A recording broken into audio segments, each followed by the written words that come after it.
এই শোনা, হাত তুলে জান্নাত পাওয়া যায় না। জান্নাত গেলে মসজিদুল বাইতুল্লাহ, আল্লাহর ঘরের সাথে তোমার সম্পর্ক থাকতে হবে।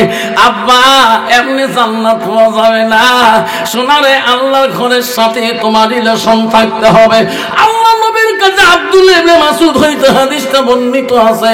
আল্লাহ নবীকে প্রশ্ন করেছিল, কালা নবী সাল্লাল্লাহু আলাইহি সাল্লাম আইয়ামা ইহাব্বু ইলাল্লাহু তাআলা, নবী গো নবী, পৃথিবীর জমিনে সবচাইতে ভালো বস্তু, ভালো আমলটা কি? নবী বলছে কালা আসসালাতু আলা ওয়াক্তিহা, সময় মতো ওয়াক্ত মতে নামাজ পড়াটা পৃথিবীর জমিনে সবচাইতে বড় আমল। জোরে বল সুবহানাল্লাহ। নাই থাকবে। কিন্তু বাবা মুসলমান ডিজিটালে চলে রে বাবা। মুসলমান যদি চিন্তা করতো নামাজ পৃথিবীর সবচেয়ে বড় আমল, ওই মুসলমান ঝাউকুটি বাজারে থাকিয়া এক কাপ চার গেলাস 5 টাকা দিয়ে নিয়ে ওই নামাজের দোষী ধরতো না, মৌলবীর দোষ ধরতো না, মৌলবী মৌলানা সাহেবের দোষ ধরতো না, ওই আমির সাহেবের মুন্সি সাহেবের নামাজের গিবত করতো না। শোনা রে, তুই চিন্তা করিস কার গিবত কই? তুই মুসলমানের ঘরে জন্ম নিয়েছিস। আল্লাহ বলে দিচ্ছে ইন্নাল মুসলিমিন ওয়াল মুসলিমাত ওয়াল মুমিনিন ওয়াল মুমিনাত ওয়াল কানিতিন ওয়াল কানিতাত ওয়াল সাদিকিন ওয়াল সাদিকাত। আব্বা তুমি জানলি না যেদিন তোমার বাবাকে 4 জনে ঘাড়ে করে কবরে নিয়ে গেছে, ওদিন তুমি কাঁদছিলা। ওদিন গ্রামের মানুষ পাড়ার মানুষ তো উপরে মায়া করে নাই। ওইদিন 4 জনের ঘাড়ে খুঁড়ি যখন কবরে নামাইছিল, যেদিন তোর মা 4 জনের ঘাড়ে খুঁড়ি কবরে নামাইছিল, শোনা রে 2.5 ঘন্টা তুমি বক্তব্য দিলি তার দোকানে, মাগরিবের আজানটা মসজিদে মুয়াজ্জিন ফুকাইল, তোর ভাগ্য হলো না ওই মসজিদে যাওয়ার মতন। দোকান ঠিক নাই ঠিক, ওই তো খোদার খেলা, ওই তো খোদার লীলা।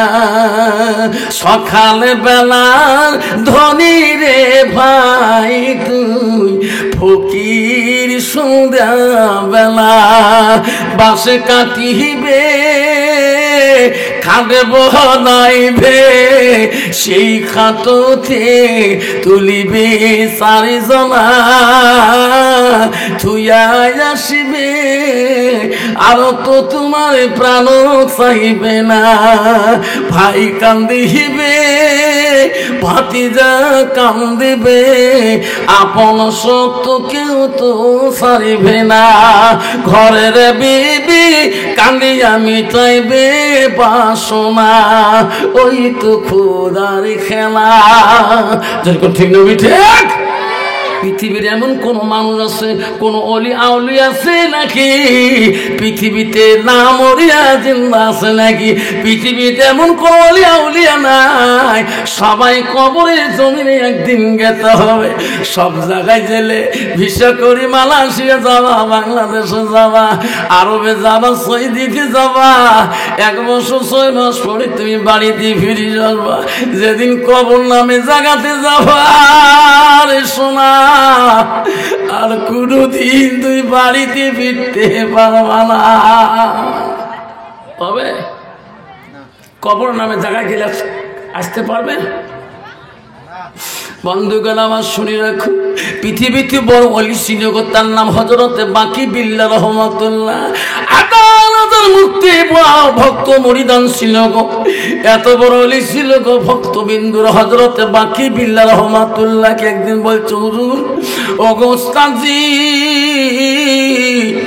আপনি যেদিন মারা যাবেন গো, আপনার জানাজার ইমাম সাহেবকে হবে। হযরতে বাকি বিল্লাহ রহমাতুল্লাহ বলছে, বেটা রে, আমি সেদিন মারা যাবো রে বেটা, আমার জানাজার ইমাম ওই মানুষ হবে যার জীবনে 1 ওয়াক্ত তাহাজ্জুদ নামাজ কায়দা হয় নাই। জোরে কোন সুবহানাল্লাহ।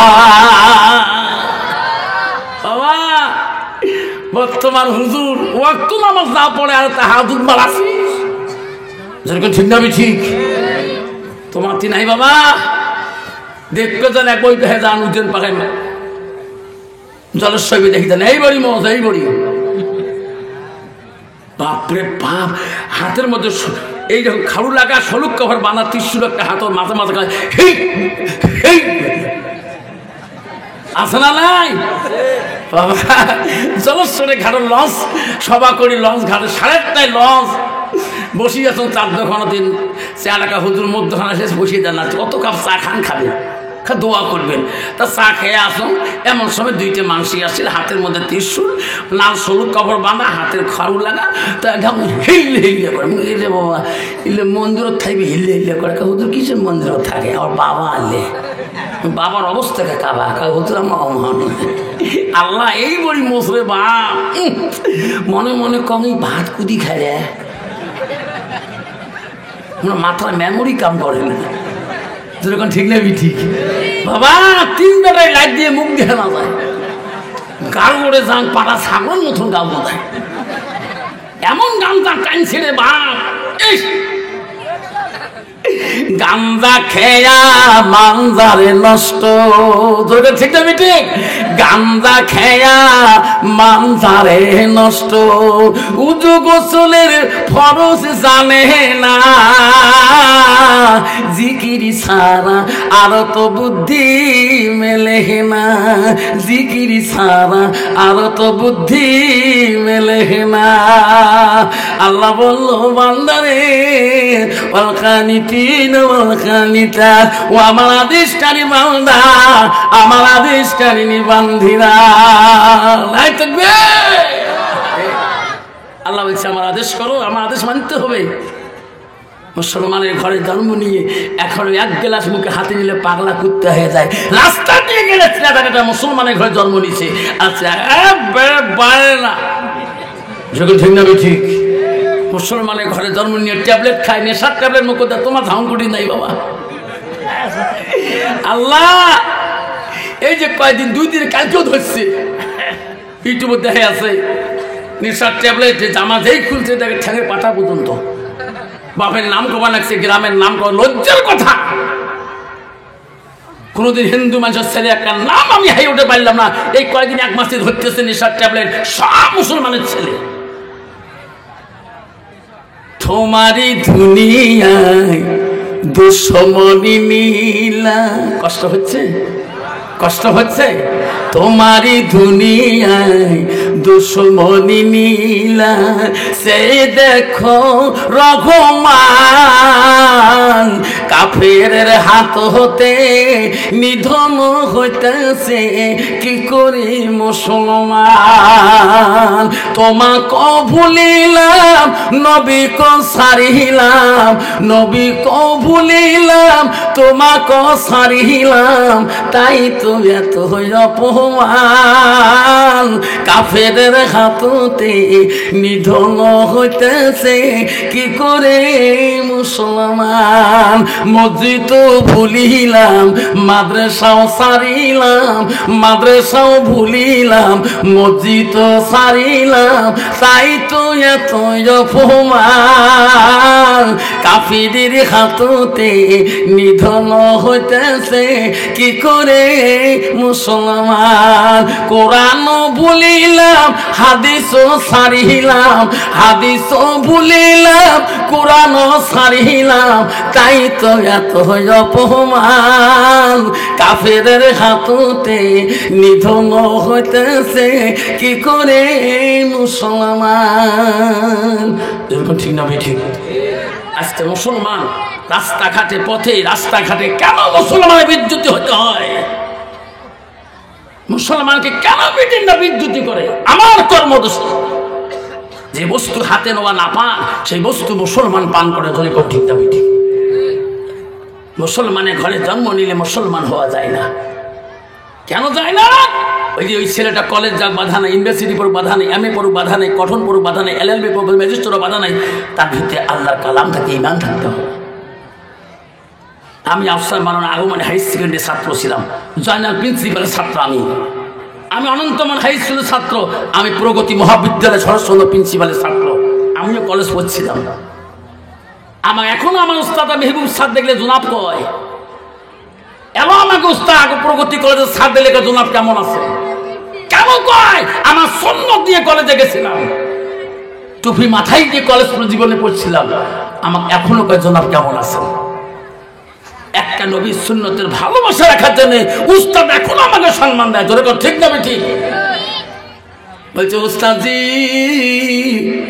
আপনি যেদিন মারা যাবে আপনার জানাজার ইমাম কে হবে গো? হযরতে বাকি বিল্লাহ আল্লাহর ওলি বলল, এই বেচারা আমি যেদিন মারা যাব আমার ইমাম ওই মানুষ হবে যারা জীবনে এক ওয়াক্ত তাহাজ্জুদ নামাজ কায়দা হয় না। নাই থাকবে হযরতে বাকি বিল্লাহ দুনিয়া থেকে যেদিন বিদায় নিয়ে চলে গেল, হাজার হাজার ভক্তবিন্দুরা কান্দি পাগল হয়ে গেল রে, আমার উস্তাদজি চলে গেল রে, আমার উস্তাদজি যে বলে গেছিল উস্তাদজির জানাজা কে দিবে আমাকে তো বলিয়ে গেছিল। হাজার হাজার মানুষ জানাজারে কাতার হয়ে গেল, ভক্তবিন্দুরা বলল কে আছেন গো আমার উস্তাদের জানাজা দাও যার জীবনে এক ওয়াক্ত তাহাজ্জুদ কায়দা হয় নাই। ওই দিন বাকি বিল্লাহর জানাজারে যত মানুষ গেছিল, যত আলেম গেছিল, কেউ সাহস পায় নাই আমার জীবনে তাহাজ্জুদ কায়দা হয় নাই। 5 ওয়াক্তের গ্যারান্টি নাই। তাহাজ্জুদ নামাজটা বড় কঠিন নামাজ বাবা, আল্লাহকে আপন করার মতো নামাজ হলো তাহাজ্জুদ নামাজ। আর বর্তমানে একদল পীর বেরিয়েছে ইয়ে বলে ওয়াক্ত নামাজও পড়ানো হয়। যেরকম ঠিক না ঠিক? তোমার জায়গা নাই বাবা, খবরদার। এমন জায়গা যাবির সোনা যে জায়গায় নাই বাতি, এমন জায়গায় শুইবির সোনা যে জায়গায় নাই সাথী। দুনিয়াতে কতদিন আর এইভাবে চলবি? হযরতে বাকি বিল্লাহ রহমাতুল্লাহ জানাজার ইমাম মেলে না, সামনে তার লাশ পড়িল, কেউ জানাজা দিতে ভয় পায়। হুজুর এত বড় ওসিয়ত কেন করিয়া গেলেন? আমরা তো গ্যারান্টি দিতে পারি না আমার জীবনে তাহাজ্জুদের নামাজ কে গো জানাজা দিবে গো? হাজার হাজার ভক্তবিন্দু কান্দি অস্থির হয়ে গেল, আল্লাহ আমার হুজুর কে জানাজা আজকে দিবে? আল্লাহ বলছে বাকি বিল্লাহ রে, ও বাকি বিল্লাহ পৃথিবীর জমিনে তুমি কি ওসিয়ত করে আসিলি রে? আজকে তোমার ওসিয়ত পূরণ করা তোমার জানাজারে কোনো মানুষ ইমাম নাই। যা যা বাকি বিল্লাহ জানে। এমন সময় দ্রুত বেগে একটা মানুষ ঘোড়ার পৃষ্ঠে চড়ি দ্রুত বেগে, মুখের মধ্যে খেলা পর্দা লাগা, এমন ভাবে হযরত বাকি বিল্লাহ লাশটার সামনে ঘোড়ায় চাবুক দিয়ে রাখিয়া সবার কাছে বলল, ভাই তোমরা দাঁড়াইয়া যাও, হুজুরের জানাজা আমি দিয়ে দেব। যেরকম সুবহানাল্লাহ। কোনো লোক ছিল না, ঘোড়ার পৃষ্ঠে থেকে লোকটা নামার সাথে সাথে বাকি বিল্লাহ লাশের সামনে যায় চার তাকবীর যখন জানাজাটা শেষ করিয়ে দেয়, যখন এক জানাজা শেষের পরে লাফ দিয়ে ঘোড়ার পৃষ্ঠের মধ্যে চড়ে, ওই সময় ভক্তবিন্দু মুরিদানরা যায় দৌড়ে দেয়া হযরতে বাকি বিল্লাহ না ওই ভক্তবিন্দু যা ঘোড়ার লাগামটা টানি ধরলো, কে গো কোথায় বাড়ি গো? চিনি না তোমার, তোমরা আমার উস্তাদের জানাজা দিলেন, পরিচয়টা দিয়ে যাও। আমার উস্তাদ ওসিয়ত করেছে আপনার পরিচয়টা দিয়ে যান। কোথায় তোমার বাড়ি, কি নাম তোমার? তোমরা যতক্ষণ আমার পরিচয় দিবেন না, তোমরা মুখের কাপড় সরাবেন না, তোমার পর্দা খেলাপটা সরাবেন না, অতক্ষণ আমার তোমার ঘোড়ার লাগাম ছাড়ি দেব না। কে গো বাড়ি কোথায় তোমার গো? আমার উস্তাদ জির জানাজা আপনি দিয়ে দিলেন। তখন বলো বেচারে আমার ঘোড়ার লাগাম তোরা ছাড়িয়ে দাও। বেটা আমি এমন ওসিয়ত পৃথিবীর জমিনে করিয়া গেলাম, আজকে আমার জানাজার ইমাম হয় না, আমি বাধ্যই তোমার উস্তাদ হযরতে বাকি বিল্লাহ আমি নিজে আসিয়েছি রে। আল্লাহ আমাকে পাঠিয়ে দিয়েছে রে বেটা, আমি আমার তোমার উস্তাদ, আমার নাম হযরতে বাকি বিল্লাহ, আমি আমার জীবনে আমার নিজের জানাজা নিজে দিয়ে গেলাম। যেরকম সুবহানাল্লাহ।